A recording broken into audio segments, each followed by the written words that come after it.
Khi đặc vụ Jay Dubin khoác lên người chiếc áo da đen với biểu tượng đầu lâu của Hell Angel, anh không chỉ đơn thuần đóng vai một thành viên băng đảng, anh đang bước vào một hành trình đầy nguy hiểm, nơi ranh giới giữa công lý và tội ác trở nên mờ nhạt một cách đáng sợ. Chiến dịch Black Biscuit năm 2002 đã đưa Dubin từ một đặc vụ ATF trở thành người đầu tiên trong lịch sử thâm nhập vào hàng ngũ của một trong những băng đảng xe máy khét tiếng nhất thế giới. Tuy nhiên, cái giá phải trả không chỉ là những năm tháng sống trong nguy hiểm rình rập, mà còn là cuộc chiến với chính bản thân khi những cám dỗ đen tối của Hell Angel bắt đầu gặm nhấm tâm hồn anh. Liệu Dubin có thể hoàn thành nhiệm vụ và trở về an toàn, hay sẽ vĩnh viễn lạc lối trong bóng tối của thế giới ngầm? Xin chào các bạn, mình là Thu Thảo. Chào mừng các bạn đến với kênh Tội Phạm Có Thật, nơi mỗi câu chuyện là một mảnh ghép của hiện thực nghiệt ngã và những bí mật tưởng chừng đã bị lãng quên. Hôm nay chúng ta sẽ khám phá một câu chuyện đầy kịch tính về chiến dịch nằm vùng táo bạo nhất trong lịch sử FBI, nơi mà một đặc vụ đã phải đánh đổi không chỉ tính mạng mà còn cả ranh giới đạo đức của bản thân để thâm nhập vào băng đảng xe máy khét tiếng nhất nước Mỹ. Nếu bạn yêu thích những câu chuyện về tội phạm có thật, đừng quên nhấn like và subscribe kênh để không bỏ lỡ các video tiếp theo nhé. Cảm ơn các bạn rất nhiều. Trong thế giới tội phạm có tổ chức, Hells Angel là một hiện tượng đặc biệt. Mặc dù được biết đến là một trong những băng đảng xe máy quyền lực nhất thế giới, họ lại khéo léo xây dựng hình ảnh như một câu lạc bộ mô tô bình thường. Trên những chiếc áo khoác da đen bóng của họ, chữ MC Motorcycle Club được thêu tinh tế, tạo nên một vẻ ngoài hợp pháp đối lập hoàn toàn với tiếng gầm rú của những chiếc Harley Davidson trên đường phố. Để củng cố hình ảnh hợp pháp, Hell Angel còn phát triển một thương hiệu thời trang riêng với website bán hàng chuyên nghiệp và các mặt hàng lưu niệm đa dạng. Tuy nhiên, có một ranh giới mà họ không bao giờ vượt qua. Chiếc áo khoác da mang biểu tượng đầu lâu có cánh không bao giờ được bày bán. Và đây cũng là lời cảnh báo nghiêm túc. Việc mạo danh hay sao chép biểu tượng này có thể mang đến những hậu quả khôn lường. Tổ chức này được thành lập vào năm 1948 tại Fontana, California, với Otto Freiley là một trong những người sáng lập. Cái tên Hell Angel không phải ngẫu nhiên mà có. Nó được lấy cảm hứng từ các phi đội ném bom gan dạ trong Thế chiến II, phản ánh tinh thần nổi loạn và khát khao tự do của những người sáng lập. Giai đoạn hậu Thế chiến II, khi nước Mỹ đang trên đà phục hồi và khát khao một tinh thần mới, cũng là lúc Hell Angel vươn lên mạnh mẽ. Trong bối cảnh đó, những người trẻ tuổi tìm đến tốc độ và tự do như một cách giải phóng khỏi những áp lực và dồn nén. Khẩu hiệu Ride hard and play hard, lái hết mình, chơi hết sức của Hell Angel chính là lời hiệu triệu đầy mê hoặc, biến họ thành những cao bồi thời hiện đại, rong ruổi trên những chiếc Harley Davidson giữa những tòa nhà chọc trời. Biểu tượng đầu lâu có cánh, đại diện cho sự nổi loạn và tinh thần bất khuất, nhanh chóng lan tỏa khắp nước Mỹ và vượt ra ngoài biên giới, phủ sóng toàn cầu. Chỉ trong vài thập kỷ, từ 6 quốc gia vào những năm 1970 đến những năm 1990, Hell Angel đã hiện diện tại 29 quốc gia, trở thành một mạng lưới anh em hùng mạnh trên toàn thế giới. Thập niên 80 chứng kiến sự trỗi dậy của Sonny Barker, thủ lĩnh lừng danh nhất trong lịch sử Hell Angel. Gia nhập tới năm 19 tuổi, Barker đã khẳng định bản lĩnh và vươn lên vị trí lãnh đạo. Ông ta không chỉ là một tay anh chị máu mặt mà còn là một chiến lược gia tài ba, nỗ lực xây dựng một hình ảnh tích cực cho tổ chức thông qua các hoạt động từ thiện. Barker thường xuyên tuyên bố, chúng tôi là những người khao khát tự do, chúng tôi không làm hại ai và luôn bảo vệ những người yếu thế. Những nỗ lực của ông đã phần nào làm dịu đi cái nhìn e dè, khắc nghiệt của xã hội Mỹ đối với Hell Angel. Tuy nhiên, sự lớn mạnh của tổ chức cũng kéo theo những hệ lụy khó tránh khỏi. Bóng tối của thế giới ngầm dần bao trùm lên Hell Angel khi họ bị cáo buộc dính líu đến hoạt động buôn bán chất cấm. Mặc cho những lời phủ nhận, trong thời kỳ lãnh đạo của Sonny Barker, không ít thành viên Hell Angel đã phải nhận án tù vì tham gia vào đường dây buôn bán methamphetamine. Một trong những quyết định gây tranh cãi nhất của Sonny Barker chính là việc hạn chế thành viên Hell Angel, chủ yếu trong cộng đồng người da trắng. Chính sách này đã vô tình tạo ra một rào cản sắc tộc, khiến những tay lái gốc Mexico cảm thấy bị loại trừ. Sự bất mãn, âm ỉ này cuối cùng đã bùng nổ vào năm 1969, khi một nhóm biker gốc Mexico quyết định thành lập băng đảng riêng của mình, Mongol MC. Mặc dù cái tên gợi liên tưởng đến đế chế Mông Cổ hùng mạnh, Mongol MC thực chất không hề có mối liên hệ nào với quốc gia này. Thành viên chủ chốt của băng là những người Mỹ gốc Mexico, và cái tên này được đặt bởi thủ lĩnh đầu tiên, William Quinn, xuất phát từ lòng ngưỡng mộ của ông với thành cát Tư Hãn. Chỉ khác là thay vì cưỡi ngựa, những chiến binh Mongol MC rong ruổi trên những chiếc mô tô phân khối lớn. Ra đời sau Hell Angel 21 năm, nhưng Mongol MC ngay lập tức trở thành một cái gai trong mắt những thiên thần địa ngục. Mối thù giữa hai băng đảng bắt nguồn từ một nguyên nhân cốt lõi: sự xâm phạm lãnh thổ. Mongo MC đã dám đặt chân vào địa bàn hoạt động của Hell Angel, châm ngòi cho một cuộc chiến đẫm máu kéo dài hàng thập kỷ. Bất chấp những trận chiến khốc liệt và thương vong liên miên, Mongo MC vẫn kiên cường chống trả, duy trì lực lượng và tầm ảnh hưởng đáng kể tại California. Họ không chỉ tồn tại mà còn liên tục khiêu khích Hell Angel, thể hiện rõ nhất qua dòng chữ California được thêu nổi bật trên áo khoác da như một hành động khiêu khích. Năm 2002, giữa bầu không khí căng thẳng sẵn có, một sự kiện đã đẩy cuộc chiến giữa Hell Angel và Mongo MC lên một tầm cao mới: trận chiến Laughlin, một cuộc đụng độ đẫm máu đi vào lịch sử tội phạm. Vào ngày 27 tháng 4 năm 2002, Laughlin River Run, đại hội mô tô thường niên diễn ra tại Nevada, thu hút hàng chục câu lạc bộ mô tô lớn và hơn 25.000 chiếc xe máy. Sự kiện này vốn là dịp để những người đam mê xe cộ hội tụ và chia sẻ niềm đam mê, đã trở thành điểm hẹn của hai băng đảng đối địch Hell Angel và Mongo MC. Nhằm phô trương thanh thế, hơn 100 thành viên Mongo MC đã đặt phòng tại Hara Casino and Hotel, một địa điểm sang trọng và nổi bật. Trong khi đó, các thành viên Hell Angel đóng quân tại một khách sạn khác trong khu vực. Nhận thức được nguy cơ xung đột tiềm ẩn, cảnh sát Nevada đã triển khai lực lượng, theo dõi sát sao mọi động thái của cả hai nhóm. Không khí căng thẳng bao trùm lên Laughlin, báo hiệu một cơn bão sắp sửa ập đến. Bầu không khí tưởng chừng yên ả ban đầu nhanh chóng tan vỡ vào rạng sáng ngày 27 tháng 4. Mồi lửa được châm ngòi khi ba thành viên Hell Angel tiến vào khu vực sòng bạc của khách sạn nơi Mongo MC đang ở, một hành động được xem là cố tình khiêu khích. Những lời qua tiếng lại ban đầu nhanh chóng leo thang thành một cuộc ẩu đả dữ dội. Kết quả là ba thành viên Hell Angel bị đánh bật khỏi khách sạn. Ngay lập tức, tin tức được cấp báo đến các thành viên còn lại của Hell Angel. Chỉ trong vòng chưa đầy 1 giờ đồng hồ, hơn 30 thiên thần địa ngục đã ồ ạt đến Hara Casino, biến nơi đây thành một chiến trường thực sự. Các thành viên của Mongo MC và Hell Angel lao vào nhau với bất cứ thứ gì có thể tìm thấy. Tiếng la hét, chửi rủa, tiếng vũ khí va chạm và cả tiếng nổ súng, tất cả hòa quyện thành một màn giao hưởng chết chóc. Khu vực sòng bạc vốn là nơi giải trí, phút chốc biến thành một bãi chiến trường hỗn loạn, khiến nhân viên và du khách hoảng sợ tháo chạy. Khi lực lượng cảnh sát cuối cùng cũng khống chế được tình hình và tiến vào hiện trường, một cảnh tượng kinh hoàng hiện ra trước mắt. Một thành viên Mongo MC 43 tuổi nằm bất động với nhiều vết đâm chí mạng. Hai thành viên Hell Angel cũng đã tử vong do trúng đạn. Ngoài ra, 12 người khác bị thương nặng, nằm la liệt khắp nơi. May mắn thay, trong số những người có mặt tại sòng bạc, không có nhân viên hay du khách nào bị thương. Tổng cộng, 72 thành viên của cả hai băng đảng đã bị bắt giữ ngay sau đó. Tuy nhiên, điều đáng nói là không một ai bị kết án về tội sát hại cấp độ 2. Thay vào đó, hầu hết các cáo buộc chỉ liên quan đến các tội danh như hành hung, tàng trữ vũ khí trái phép và gây rối trật tự công cộng.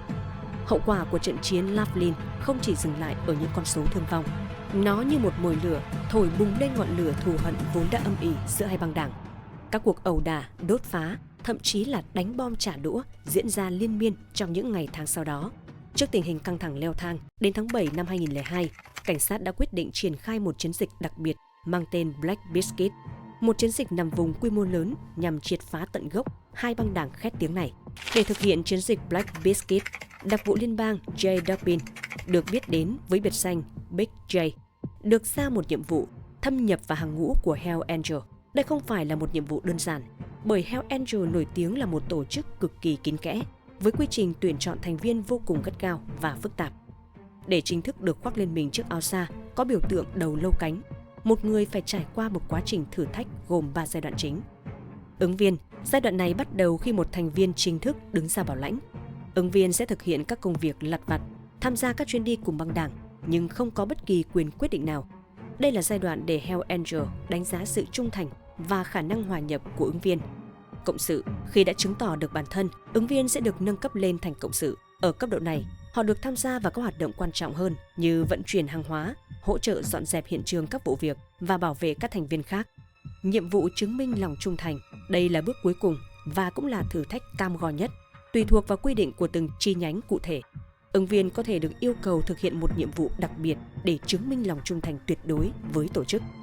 Nhiệm vụ này có thể là tham gia vào một cuộc ẩu đả, vận chuyển hàng cấm, hoặc thậm chí là thực hiện một hành vi phạm pháp nghiêm trọng.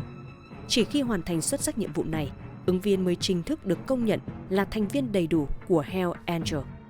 Sau quá trình nghiên cứu và chuẩn bị kỹ lưỡng, Cục Rượu, Thuốc lá, Súng và Chất nổ ATF cùng với FBI đã hỗ trợ xây dựng một kế hoạch tỉ mỉ để đưa Dobbin thâm nhập vào một chi nhánh của Hell Angel tại Arizona. Thay vì tạo ra một băng đảng giả mạo, kế hoạch lần này táo bạo hơn. Dobbin sẽ vào vai một tay buôn vũ khí bất hợp pháp, một nhân vật có thể cung cấp những thứ mà Hell Angel cần. Với kinh nghiệm dày dạn trong các hoạt động ngầm, ngoại hình hầm hố phù hợp, cộng thêm kỹ năng điều tra sắc bén, Dobbin từng bước xây dựng được vỏ bọc vững chắc và dần chiếm được lòng tin của các thành viên Hell Angel. Tháng 8 năm 2002, đặc vụ Pop trong vai một tay buôn chất cấm đã thiết lập được liên lạc với Bad Bob, thủ lĩnh của chi nhánh Hell Angel tại Arizona. So với các chi nhánh khác, nhóm của Bad Bob đang ở trong tình thế khá bấp bênh, số lượng thành viên ít ỏi, ngân sách eo hẹp, thiếu thốn trang thiết bị và liên tục bị Mongo MC, đối thủ truyền kiếp, lấn át trên chính địa bàn của mình. Những thất bại liên tiếp khiến Bad Bob trở thành trò cười cho các chi nhánh khác và bị trụ sở chính của Hell Angel liên tục chỉ trích, cắt giảm ngân sách, đẩy nhóm vào một vòng luẩn quẩn của sự yếu kém. Chính sự khao khát khẳng định bản thân và vực dậy chi nhánh của Bad Bob đã tạo ra cơ hội vàng cho Dobbin và Pop. Họ nhanh chóng được chấp nhận vào hàng ngũ prospect của Hell Angel.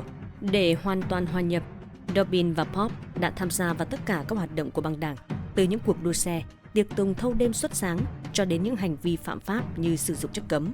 Họ thậm chí còn tặng quà cho Bad Bob 5 khẩu súng lục cùng hơn 100 viên đạn, kèm theo lời tuyên bố ngưỡng mộ Hell Angel và bày tỏ mong muốn được chính thức gia nhập. Màn kịch hoàn hảo này đã giúp họ lấy được lòng tin của Bad Bob. Chỉ sau vài tháng, Dobbin và Pop đã vượt qua giai đoạn thử thách và được thăng cấp lên cộng sự, đánh dấu một bước tiến quan trọng trong chiến dịch nằm vùng đầy nguy hiểm này. Tuy nhiên, khi bước vào giai đoạn 2, chiến dịch bắt đầu gặp phải những trở ngại không lường trước. Vấn đề đầu tiên xuất phát từ Solo Angel, một băng đảng giả mạo do ATF và FBI dựng lên để hỗ trợ hoạt động của Dobbin. Cái tên này vô tình trùng với một băng đảng mô tô có thật tại Mexico, gây ra một tình huống bản quyền dở khóc dở cười. Tình hình càng trở nên nghiêm trọng hơn khi Dobbin và Pop, với tư cách là cộng sự của Hell Angel, nhận được lời mời tham dự một cuộc diễu hành mô tô lớn tại Las Vegas, nơi Solo Angel chính chủ cũng sẽ góp mặt. Một cuộc chạm trán giữa hàng thật và hàng nhái là điều không thể tránh khỏi. Dobbin và Pop buộc phải liều mình tham gia sự kiện, đặt cược mạng sống và canh bạc đầy may rủi này. Không nằm ngoài dự đoán, Solo Angel xịn đã xuất hiện tại Las Vegas. Trước tình thế tiến thoái lưỡng nan, Dobbin và Pop quyết định hành động. Dobbin với vỏ bọc thành viên Hell Angel tiếp cận Solo Angel và đề nghị một giao dịch chất cấm. Song song đó, Pop thông báo với Bad Bob rằng thủ lĩnh Solo Angel muốn gặp mặt để bàn về hợp tác. Cả hai bên đều không mảy may nghi ngờ và một cuộc gặp gỡ được sắp xếp thông qua sự dàn xếp của Dobbin và Pop. Đúng như kế hoạch, cảnh sát bất ngờ ập đến, bắt giữ toàn bộ thành viên Solo Angel thật. Dobbin và Pop tất nhiên đã thể hiện lòng trung thành bằng cách bảo vệ Bad Bob và các thành viên Hell Angel khác trước khi nhanh chóng rút lui. Chiến lược mạo hiểm này đã thành công ngoài mong đợi, vừa loại bỏ được nguy cơ bị bại lộ, vừa củng cố vững chắc lòng tin của Bad Bob đối với hai đặc vụ nằm vùng. Một mũi tên, trúng hai đích. Vụ việc tại Las Vegas đã mở toang cánh cửa đưa Dobbin và Pop đến giai đoạn cuối cùng của quá trình gia nhập Hell Angel.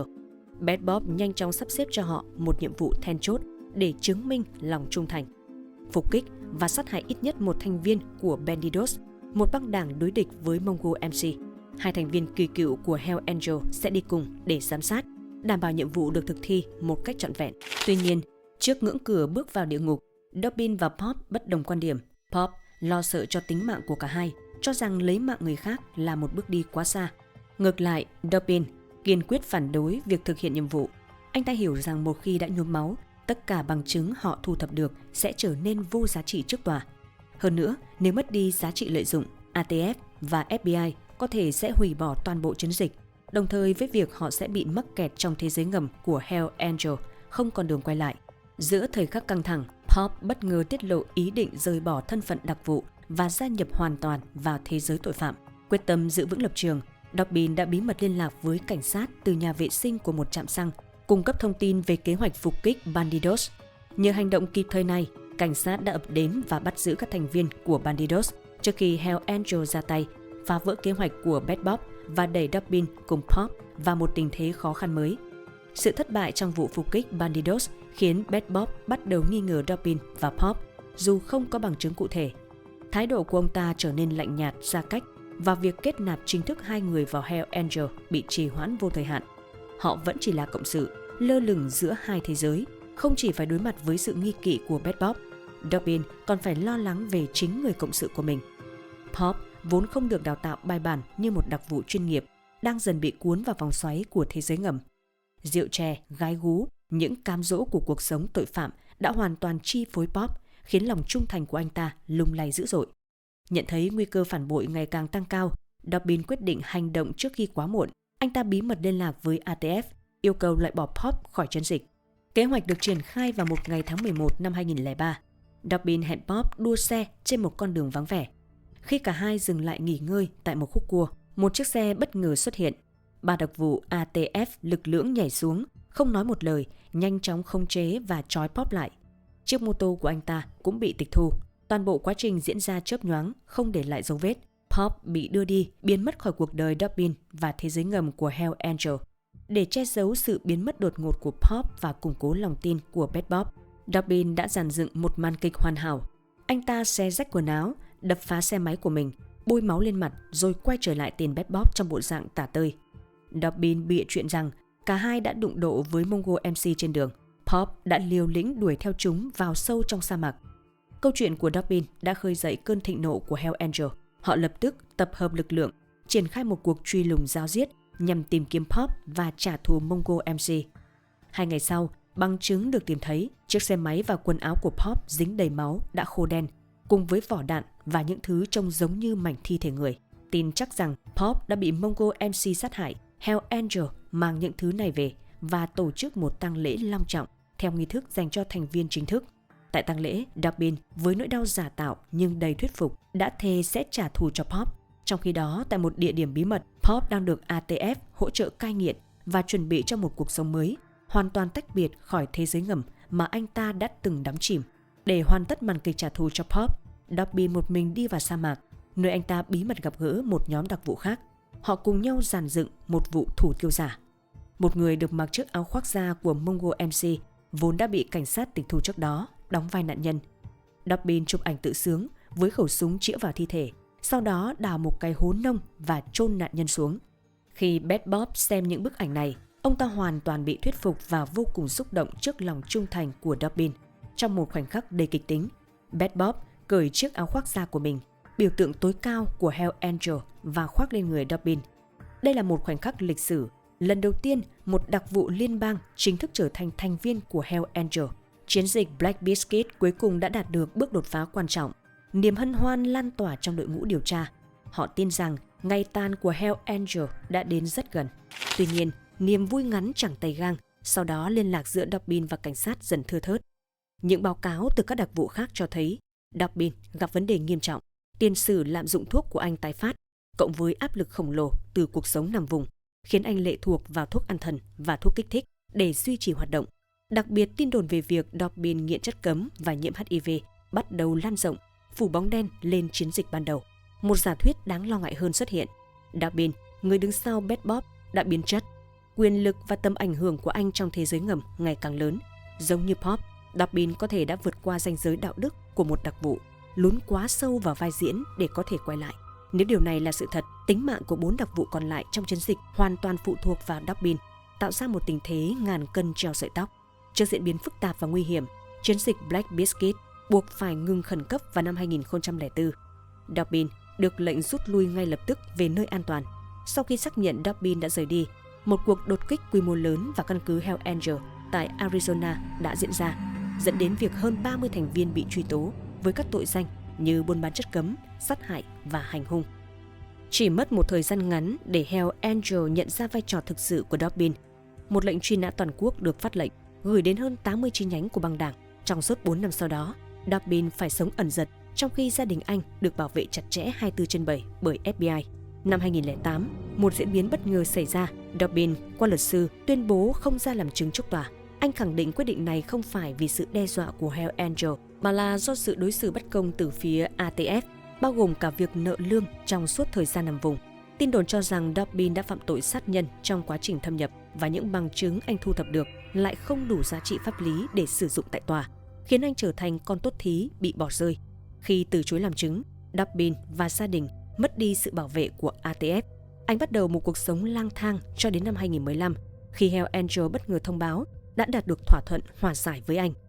Điều đáng chú ý là không chỉ riêng Dobbin mà 4 đặc vụ khác tham gia chiến dịch cùng với Pop cũng từ chối hợp tác và cung cấp chứng cứ chống lại Hell Angel.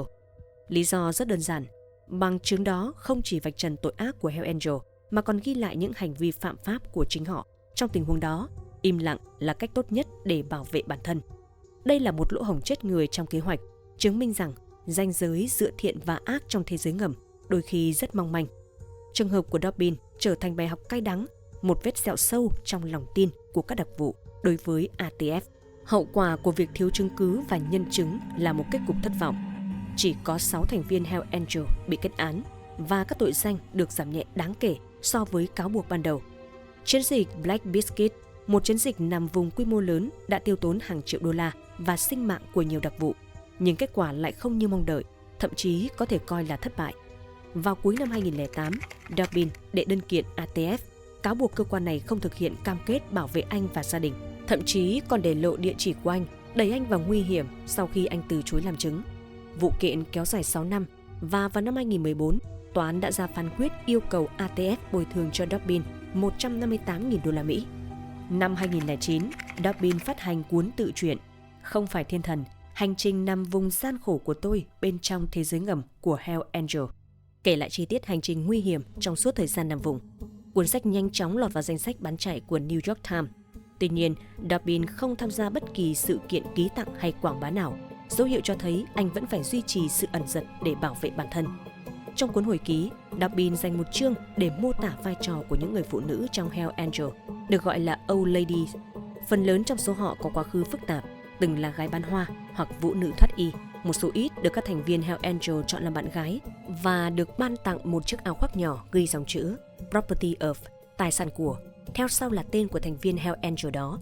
Những người phụ nữ này không coi chiếc áo khoác như một biểu tượng của sự lệ thuộc, mà xem đó là niềm vinh dự, một dấu hiệu của quyền lực, thậm chí còn xảy ra sự tranh giành giữa họ để giành lấy vị trí này. Dobbin cũng nhắc đến các băng nhóm nhỏ hơn hoạt động dưới trướng Hell Angel, gọi là Puppet Club, câu lạc bộ bù nhìn. Những băng nhóm này thực hiện các công việc bẩn thỉu mà các thành viên chính thức không muốn dính líu trực tiếp. Hãy thử đặt mình vào vị trí của một đặc vụ nằm vùng. Sau khi trải qua vô vàn nguy hiểm, đánh đổi cả mạng sống để giành được sự tin tưởng và leo lên vị trí cao trong tổ chức phạm tội, nếm trải cuộc sống quyền lực rồi đột ngột bị ném trở lại thực tại. Họ phải đối mặt với công việc nhàm chán, các thủ tục hành chính rườm rà, thậm chí là bất hòa gia đình. Sự hụt hẫng và mất mát liệu có ai thấu hiểu được, bởi vì cuối cùng đặc vụ cũng chỉ là con người. Họ không phải cỗ máy miễn nhiễm trước cám dỗ của thế giới ngầm. Quyền lực, tiền bạc, tự do là những thứ có sức hút mạnh mẽ, nhất là khi người ta từng nếm trải chúng. Nhiệm vụ của một đặc vụ nằm vùng gần như bất khả thi, như việc phân định rạch ròi giữa đen và trắng trong một bức tranh toàn sắc thái xám. Ranh giới ấy ở đâu? Một câu hỏi ngay cả những người lập kế hoạch cũng không thể trả lời chính xác. Bạn nghĩ gì về câu chuyện này? Liệu J. Dobbin là anh hùng, kẻ phản bội hay nạn nhân của hoàn cảnh? Chia sẻ suy nghĩ và quan điểm của bạn ở phần bình luận bên dưới. Đừng quên nhấn like và subscribe kênh Tội Phạm Có Thật để không bỏ lỡ những câu chuyện kịch tính tiếp theo. Hẹn gặp lại các bạn trong video sau.